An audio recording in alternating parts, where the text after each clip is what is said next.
السلام علیکم ورحمۃ اللہ وبرکاتہ۔ ان الحمد للہ رب العالمین والصلاة والسلام علی اشرف الانبیاء والمرسلین محمد وعلی آلہ واصحابہ اجمعین ومن تبعہم بإحسان الی یوم الدین، اما بعد۔ محترم ناظرین، اس سے قبل کے درس میں توحید کی اہمیت اور شرک سے اجتناب کے موضوع پر کچھ روشنی ڈالی گئی تھی، اور ہم نے یہ وعدہ کیا تھا کہ آئندہ دروس میں شیخ الاسلام محمد بن عبد الوہاب رحمہ اللہ کی شعراء آفاق کتاب التوحید کی روشنی میں کچھ شرکیہ اعمال و افعال کی نشاندہی کی جائے گی۔ تو آج کے درس کا موضوع ہے بلا اور مصیبت کو دور کرنے کے لیے، ہٹانے کے لیے کڑا پہننا، دھاگا پہننا یا اس قبیل کی اور چیزیں پہننا۔ گنڈا ہے، منکا ہے، سیپ ہے، گھونگا ہے، تانت ہے، یہ شرک ہے۔ رفع بلا کے لیے، مصائب کو دور کرنے کے لیے ان چیزوں کا پہننا، ان کا استعمال کرنا اور ان کو مؤثر حقیقی سمجھنا، یہ شرک ہے۔ قرآن میں اللہ رب العزت نے ارشاد فرمایا کہ مصائب کو دور کرنے والا، پریشانیوں کو ختم کرنے والا اللہ رب العزت ہی ہے۔ نفع و نقصان کا مالک اللہ ہے۔ اللہ جس کو نفع دینا چاہے، فائدہ پہنچانا چاہے، کوئی بھی اس کو نقصان نہیں پہنچا سکتا، اور اگر اللہ کسی کو نقصان پہنچانا چاہے تو کوئی بھی اس نقصان کو دور نہیں کر سکتا ہے۔ سورہ انعام کی آیت نمبر 17 میں اللہ تعالیٰ کا ارشاد ہے، وَإِن يَمْسَسْكَ اللَّهُ بِضُرٍّ فَلَا كَاشِفَ لَهُ إِلَّا هُوَ وَإِن يَمْسَسْكَ بِخَيْرٍ فَهُوَ عَلَى كُلِّ شَيْءٍ قَدِيرٌ۔ اور اگر اللہ تجھ کو کچھ نقصان پہنچانا چاہے تو اس کے علاوہ اس نقصان کو کوئی ہٹا نہیں سکتا، اور اگر تمہارے ساتھ اللہ خیر کرنا چاہے تو وہ ہر چیز پر قادر ہے۔ اسی طرح اللہ تعالیٰ نے سورہ زمر آیت نمبر 38 میں فرمایا، قُلْ أَفَرَأَيْتُم مَّا تَدْعُونَ مِن دُونِ اللَّهِ إِنْ أَرَادَنِيَ اللَّهُ بِضُرٍّ هَلْ هُنَّ كَاشِفَاتُ ضُرِّهِ۔ آپ کہیے، تم بھلا بتاؤ تو صحیح، جن کو تم اللہ کے سوا پکارتے ہو، اگر اللہ مجھے نقصان پہنچانا چاہے تو کیا یہ اس نقصان کو ہٹا سکتے ہیں، دور کر سکتے ہیں؟ ظاہر ہے کسی کے اندر اتنی تاب و تما نہیں ہے کہ اللہ کوئی نقصان کسی کو پہنچانا چاہے تو دنیا سے بڑی سے بڑی طاقت اس کو روک دے، کوئی نہیں روک سکتا۔ اس لیے دفع بلا کے لیے، مصائب کو دور کرنے کے لیے کڑا پہننا، چھلا پہننا، دھاگا باندھنا، منکے لٹکانا، گنڈا لٹکانا اور انہی پر اعتماد کر لینا، یہ شرک ہے۔ اللہ کے نبی محمد رسول اللہ صلی اللہ علیہ وسلم نے سخت ناپسند کیا اس چیز کو۔ آپ دیکھیں حضرت عمران بن حسین رضی اللہ تعالیٰ عنہ کی روایت، مسند احمد کی روایت ہے۔ علامہ البانی رحمۃ اللہ اس روایت کو صحیح قرار دیا ہے، اور شیخ الاسلام محمد بن عبد الوہاب رحمۃ اللہ علیہ نے اس روایت کو ذکر کر کے فرمایا کہ رواہ احمد بسند اللہ واسع بھی، تو قابل حجت ہے روایت۔ فرماتے ہیں کہ نبی اکرم صلی اللہ علیہ وسلم نے ایک آدمی کے ہاتھ میں پیتل کا کڑا دیکھا، پوچھا یہ کیا ہے؟ اس نے کہا من الواہنہ، یہ بیماری کی وجہ سے، ایک بیماری ہے بازو میں اور یہ ہاتھ میں رگ ہوتی ہے، اس میں سوجن آ جاتی ہے، کچھ اور دقت آ جاتی ہے، تو آپ نے فرمایا اس کو اتار دو، یہ تمہاری بیماری میں اور اضافہ کر دے گا، اور اگر اسی حالت میں تم مر گئے تو تم کبھی کامیاب نہیں ہو سکتے ہو، کبھی کامیاب نہیں ہو سکتے، ما افلحت ابدا۔ اس حدیث سے کیا معلوم ہوا؟ یہ جو کڑا لوگ پہن لیتے ہیں نا کسی بیماری کو دور کرنے کے لیے، آپ نے اس کو اتروا دیا، اس کو سخت ناپسند آپ نے فرمایا۔ اور مسند احمدی کی روایت میں، ابن ماجہ میں روایت موجود ہے، ٹکڑا اس کا ہے، ابو داؤد میں بھی ہے حضرت عقبہ ابن عامر رضی اللہ تعالیٰ عنہ حدیث کے راوی ہے کہ آپ صلی اللہ علیہ وسلم نے فرمایا من تعلق تمیمتا فلا تم اللہ لہ ومن تعلق ودعتا فلا ودع اللہ لہ، جو شخص تمیمہ لٹکائے تو اللہ اس کی مراد پوری نہ کرے، اور جو شخص گھونگے لٹکائے تو اللہ اس کو سکون نہ بخشے۔ تمیمہ کسے کہتے ہیں؟ تمیمہ یہ جو پتھر، منکے اور سیپیاں، گھونگے یہ جو لوگ لٹکا لیتے ہیں اور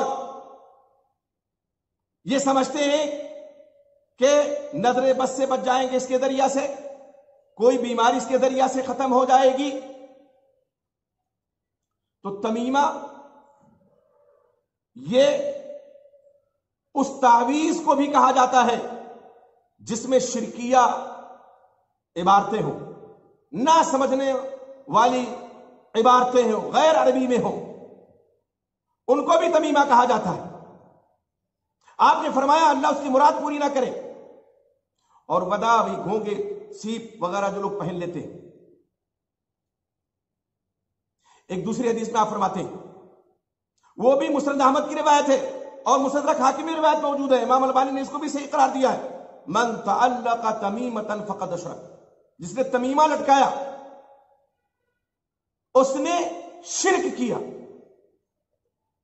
حضرت عبداللہ بن مسعود رضی اللہ تعالیٰ وہ فرماتے ہیں کہ اللہ کے نبی محمد رسول اللہ صلی اللہ علیہ وسلم نے فرمایا ان الرقى والتمائم والتولۃ شرک، بے شک شرکیہ جھاڑ پھونک، تمائم تمیمہ کی جمع ہے، اور تمیمہ جو لٹکا لیتے ہیں لوگ گلے میں اپنے، یہ اور تیولا کہتے ہیں جادو اور سحر کو، یا کسی کے عشق اور محبت میں کوئی شخص گرفتار ہے اور کوئی چیز اس نے اس کو حاصل کرنے کے لیے لٹکا لیا ہے تو اس کو بھی تیولا کہا جاتا ہے۔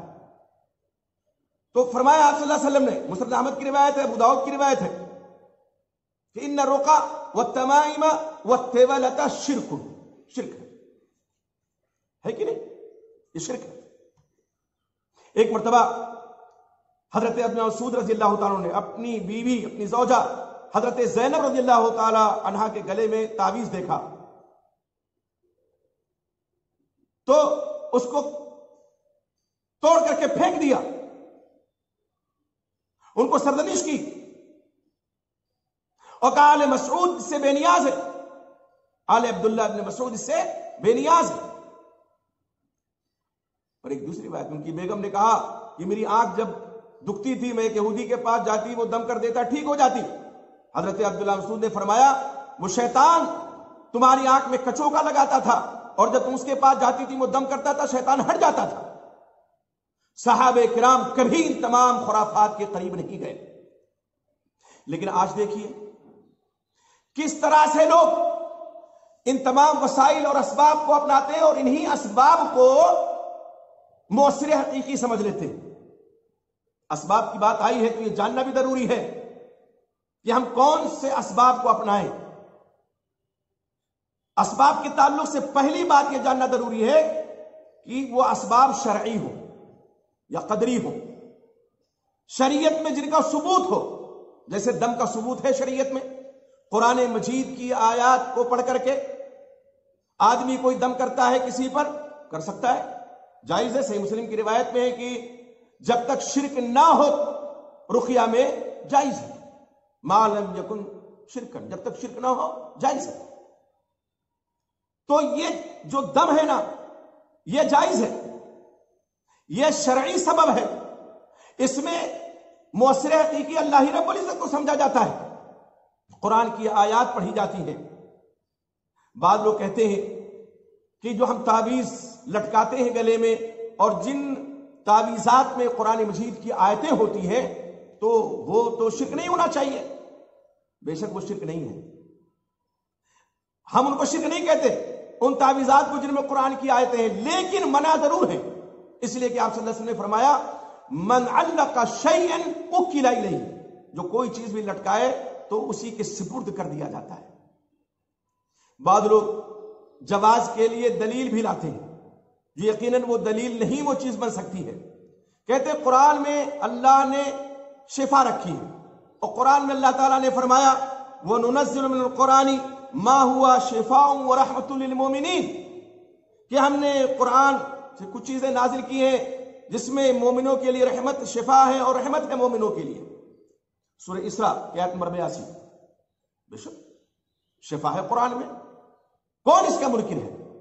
لیکن قرآن میں کس طرح قرآن سے شفا حاصل کی جائے اس کو بھی تو جاننا ضروری ہے۔ قرآن کی آیات کو آپ پڑھیں، خود اپنے اوپر پھونکیں، جیسے کہ اللہ کے نبی محمد رسول اللہ صلی اللہ علیہ وسلم کا معمول گرامی تھا، بستر پہ آپ جب جاتے تھے دونوں ہاتھوں کو ایسے کر لیتے، ہتھیلی ملا لیتے، قل هو اللہ احد، قل اعوذ برب الفلق، قل اعوذ برب الناس پڑھتے، دم کرتے اور پھر چہرے پہ ملتے، آگے کے حصے پہ ہاتھ پھیرتے، جہاں تک ہاتھ پہنچتا وہاں پھیرتے۔ معوذات تینوں قل آپ پڑھتے تھے، قرآن مجید کی صورتیں آپ تلاوت فرماتے تھے، یہ جائز سبب ہے، یہ کیجئے شفا ملے گی انشاءاللہ۔ اب یہ کیا کہ اس کو آپ نے لٹکا لیا تعویذ میں لکھوا کر کے کسی سے،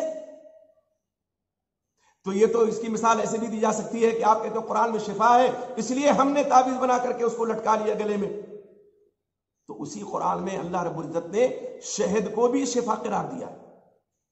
سورہ النحل میں اللہ تعالیٰ فرماتے ہیں آیت نمبر 69 میں فیہ شفاء للناس، شہد میں کیا لوگوں کے لیے شفا ہے۔ اور وہ حدیث یاد کیجئے کہ ایک صحابی رسول آتے ہیں اپنے بھائی کے استطراق بطن کی، یعنی ان کا پیٹ چل رہا تھا، دست کی شکایت تھی، انہوں نے شکایت آ کر کے اللہ کے رسول بہت دست آ رہے ہیں، آپ نے فرمایا شاید اس کو پلاؤ، اس کی اثر ہے، پلایا تو اور زیادہ، کہ اللہ کے رسول ماداد ہو اللہ استطلاق کا وہ اور بڑھ گیا، آپ نے فرمایا پھر پلاؤ، پھر اور بڑھ گیا، پھر 3 دفعہ آپ نے کہا، اور جب وہ آئے 4تھی دفعہ کہ اللہ کے رسول تو اور بڑھ ہی گیا ہے، آپ نے فرمایا کذب بطن اخیک، تمہارے بھائی کا پیٹ جھوٹا۔ یہ آپ نے کیوں فرمایا؟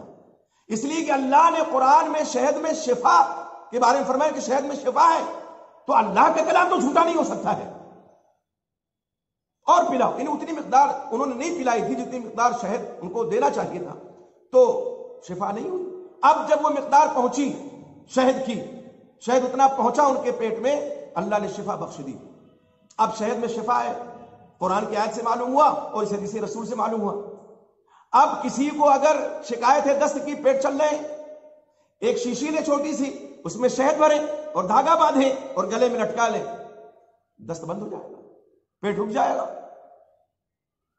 کسی سے ایک ادنا عقل کے آدمی سے پوچھیں گے تو کہے یہ کیسے ہوگا بھیا، اس کو پیو، اس کو پہلے اتارو پیٹ میں تب شفا ملے گی۔ اسی طرح قرآن کی آیات ہیں، دم کیجئے جسم پر، اور پانی پر بھی دم کرنے کی اجازت ہے، اس پر دم کیجئے اور اس کو کیجئے، جسم پہ لگائیے، شفا ملے گی۔ تو شفا اس طرح سے ملے گی، یہ نہیں کہ آپ نے لٹکا لیا۔ ہم اگرچہ اس کو شرک نہیں کہتے ہیں، لیکن چونکہ اللہ کے نبی محمد رسول اللہ صلی اللہ علیہ وسلم ثابت ہے قرآن آیات کو لے کر کے گلے میں لٹکانا، نہ صحابہ کرام سے ثابت ہے۔ حضرت عبداللہ ابن عمرو ابن عاص رضی اللہ تعالی عنہما کے بارے میں جو آتا ہے وہ صحیح روایت نہیں کہ بچوں کے گلے میں ڈال دیا کرتے تھے لکھ کر کے، کوئی ایک روایت صحیح نہیں اس قبیل سے۔ تو جو لوگ اس کا کاروبار کرتے ہیں، آج تو عالم یہ ہے کہ تعویذ کا بھی کاروبار لوگ کر رہے ہیں، یہ 2000 کا تعویذ ہے، یہ 5000 کا تعویذ ہے، یہ 10,000 کا تعویذ ہے، مرض ایک ہے، لیکن تعویذ کا ریٹ الگ الگ ہے، اتنا دو گے تو یہ تعویذ دیں گے، اتنا دو گے تو یہ تعویذ دیں گے، اتنا دو گے تو یہ تعویذ دیں گے۔ نظر بد سے بچنے کے لیے لوگوں نے کتنے کھڑاک پھیلا رکھے ہیں، گاڑی کو نظر بد سے بچانے کے لیے کوئی جوتا لٹکا دیتا ہے آگے پیچھے، کوئی منکے لٹکا دیتا ہے نیلے، اور خواتین مائیں بہنیں کیا کرتی تھی، زمانے سے کرتی چلی آ رہی ہیں، بچوں کو کاجل لگایا تو تھوڑا سا یہاں نشان لگا دیا، پوچھا جائے یہ کیا لگا دیا، پیشانی پہ یہاں کیا رگڑ دیا، وہ کاجل یہاں کیا، تو آنکھوں میں لگانا چاہیے نا، آنکھوں کے فائدے کے لیے کاجل ہے، کہا رہے ہوتا کہ بچہ نظر بد سے بچ جائے۔ یہ سارے اعمال جان لیجئے، اگر ان کو مؤثر حقیقی سمجھا گیا تو یہ شرک اکبر ہے، اور اللہ کی ربوبیت میں یہ شرک ہے، اللہ کے خلق میں، اللہ کی تدبیر میں یہ شرک ہے، اگر مؤثر حقیقی سمجھ کر کے۔ تو جیسا کہ میں نے عرض کیا کہ سبب کو اپنانے کے لیے پہلی بات یہ جان لیں کہ وہ سبب شرعی ہو، اور دوسری بات یہ کہ اس سبب پر اعتماد نہ ہو جائے بلکہ مسبب جو اللہ رب العزت ہے اس پر اعتماد ہو، اس پر توکل ہو۔ اور تیسری چیز اسباب کے تعلق سے یہ بھی جاننا ضروری ہے کہ اسباب کتنے عظیم کیوں نہ ہو، کتنے مضبوط اور قوی کیوں نہ ہو، وہ اللہ کی قضاء اور قدر کے ساتھ مربوط ہیں۔ یہ یقین رہے اللہ جو چاہیں گے وہی ہوگا، لاکھ آپ اسباب اپنا لیں۔ ہم دیکھتے ہیں نا دوا کے سلسلے میں، جیسا کہ اللہ کے نبی صلی اللہ علیہ وسلم نے فرمایا کہ اللہ نے کوئی بیماری نازل نہیں فرمائی مگر اس کی دوا بھی اللہ نے نازل فرما دی ہے۔ ایک آدمی ایک مرض کا شکار ہوتا ہے، ایک ڈاکٹر کے پاس جاتا ہے، دوسرا آدمی اسی مرض کا شکار ہے، اسی ڈاکٹر کے پاس جاتا ہے۔ آئے دن یہ دیکھنے میں چیز آتی ہے، دوا بھی ایک ہی تجویز کرتا ہے، نسخہ ایک ہی ڈاکٹر لکھتا ہے دونوں کو، ایک کو شفا مل جاتی اس لیے کہ اللہ نے شفا لکھی ہوئی تھی اس کے لیے، اور دوسرا وہی دوائی استعمال کرنے کے باوجود شفا اس کو نہیں ملتی ہے اور بیمار ہو جاتا ہے۔ تو کیا معلوم ہوا کہ مؤثر حقیقی اللہ رب العزت ہے، ان دواؤں میں کوئی تاثیر نہیں ہے، ان دواؤں میں تاثیر پیدا کرنے والا اللہ تعالیٰ ہے۔ آج بہت سے لوگ جو شفا کے حصول کے لیے مزاروں کے چکر لگاتے ہیں، باباؤں کے چکر لگاتے ہیں، ان سے تعویذ و گنڈے حاصل کرتے ہیں اور کہتے ہیں شفا مل جاتی ہے۔ ہم ان سے یہ ضرور عرض کریں گے کہ بھائی وہاں بھی جو تم گئے اپنا ایمان خراب کرنے کے لیے، شفا اللہ ہی نے دی ہے، بھلے اس کی نسبت تم بابے کی طرف کرو۔ یہ ایسے ہی ہے جیسے کوئی جا کر کے مندر میں گھنٹا بجائے، وہاں ماتھا ٹیکے، بیماری سے لیے شفا کے لیے گڑ گڑائے کسی بت کے سامنے، کسی صنم کے سامنے، اور اس کو شفا مل جائے تو کیا کہا جائے گا کہ اب درست ہے وہاں جانا اس لیے کہ شفا مل گئی۔ جس ذات نے تمہیں یہاں مزاروں پہ سجدہ ریز تم تھے، جس ذات نے شفا دی ہے تمہیں یا تمہارے کسی چہیتے کو، اسی ذات نے وہاں گھنٹا بجانے والے کو بھی شفا دی ہے۔ تو وہاں جانا اگر درست نہیں ہے تو یہاں جانا بھی درست نہیں ہے، یہ جان لینا چاہیے۔ لوگ منطق لگاتے ہیں، کون سی منطق ہے؟ یہ شفا مل گئی اس لیے جائیں گے۔ شفا اللہ تعالیٰ دیتے ہیں، وَإِذَا مَرِضْتُ فَهُوَ يَشْفِينِ۔ آدمی بیمار ہوتا ہے، شفا اللہ دیتا ہے، بیمار بھی اللہ کرتا اور شفا دینے والا اللہ رب العزت ہے۔ اللہ نے فرمایا نا وَإِن يَمْسَسْكَ بِخَيْرٍ، اگر اللہ تمہیں نفع پہنچانا چاہے ہر چیز پہ قادر ہے۔ اللہ نے فرمایا نا کہ اگر تمہیں نقصان پہنچانا چاہے کوئی اس نقصان کو دور نہیں کر سکتا ہے۔ یہ بابے، یہ جغادری ملا اور یہ تعویذ گھنٹوں کا کاروبار کرنے والے لوگ یہ اپنی بگڑی نہیں بنا سکتے۔ اگر ان کے اندر اتنا ہی دمخم ہو تو یہ تعویذ کا کاروبار ہی کیوں کریں؟ یہ کیوں کہ 1000 کا تعویذ ہے، یہ 2000 کا تعویذ ہے، 5 کا ہے، یہ 10 کا ہے؟ پھر تو ان کو سب کچھ معلوم ہونا چاہیے نا میرے بھائی۔ ایمان کے لٹیرے ہیں یہ لوگ، اور ان لٹیروں کے پاس لوگ جا کر کے اپنے ایمان کا سودا کرتے ہیں۔ عرب کے لوگ بھی یہی کرتے تھے، اپنے بچوں کو نظر بد سے بچانے کے لیے گھونگے پہناتے تھے، منکے پہناتے تھے، تانت باندھ دیتے تھے۔ اور آج اگر وہی مسلمان کرے تو کیا یہ درست ہے؟ حضرت حذیفہ رضی اللہ تعالیٰ نے ایک شخص کو دیکھا، اس کے ہاتھ میں دھاگا بندھا ہوا ہے، بخار کی وجہ سے اس کو بخار تھا، توڑ کے پھینک دیا، اور یہ آیت کریمہ سورہ یوسف کی تلاوت فرمائی وَمَا يُؤْمِنُ أَكْثَرُهُم بِاللَّهِ إِلَّا وَهُمْ مُشْرِكُونَ۔ اکثر لوگ جو ایمان والے ہیں، ایمان کے دعوے دار ہیں، وہ مشرک ہیں۔ حضرت حذیفہ رضی اللہ تعالیٰ نے وہ دھاگا دیکھا اس شخص کے ہاتھ میں بندھا ہوا، توڑ کے پھینک دیا، اور اس آیت کریمہ کی سورہ یوسف آیت نمبر 6 کی تلاوت فرمائی۔ کیا مطلب؟ کہ ایمان والے جو ہیں وہ بھی شرک کرتے ہیں۔ معلوم ہے وہ اس آیت سے نا شرک سے آدمی بچ نہیں سکتا ہے۔ دھاگا باندھ لو، کڑا پہن لو، چھلا پہن لو، کچھ بھی پہن لو، اگر مؤثر حقیقی اس کو سمجھا تو شرک اکبر میں گرفتار ہو جاؤ گے، ورنہ شرک اصغر سے تم نہیں بچ سکتے، اور یہ اکبر الکبائر ہے شرک اصغر۔ اور قرآن کی آیتیں جو باندھ کر کے رکھی ہوئی ہیں گلے میں، ہم ان کو شرک اگرچہ نہ کہیں لیکن ان کا ثبوت دور رسالت میں نہیں، دور خلفائے راشدین میں نہیں، دور صحابہ میں نہیں، کہیں نہیں ہے صحیح سند کے ساتھ، تو یہ منع ہے۔ اور یہ ہوتا ہی ہوتا ہے کہ آدمی نسبت کرنے لگتا ہے کہ فلاں بابا نے تعویذ دیا تھا تو ٹھیک ہو گئے، استغفر اللہ، اس کے تعویذ سے ٹھیک ہوئی ہو، اللہ کے فضل و کرم سے ٹھیک ہوئی ہو۔ اللہ سے دعا ہے کہ اللہ تعالیٰ ہمارے اور آپ کے ایمان کی حفاظت فرمائے. اللہ رب العزت ان تمام خرافات سے اور ان تمام شرکیہ اعمال و افعال سے اللہ رب العزت ہمیں معمول و محفوظ رکھے. آمین. السلام علیکم ورحمۃ اللہ وبرکاتہ.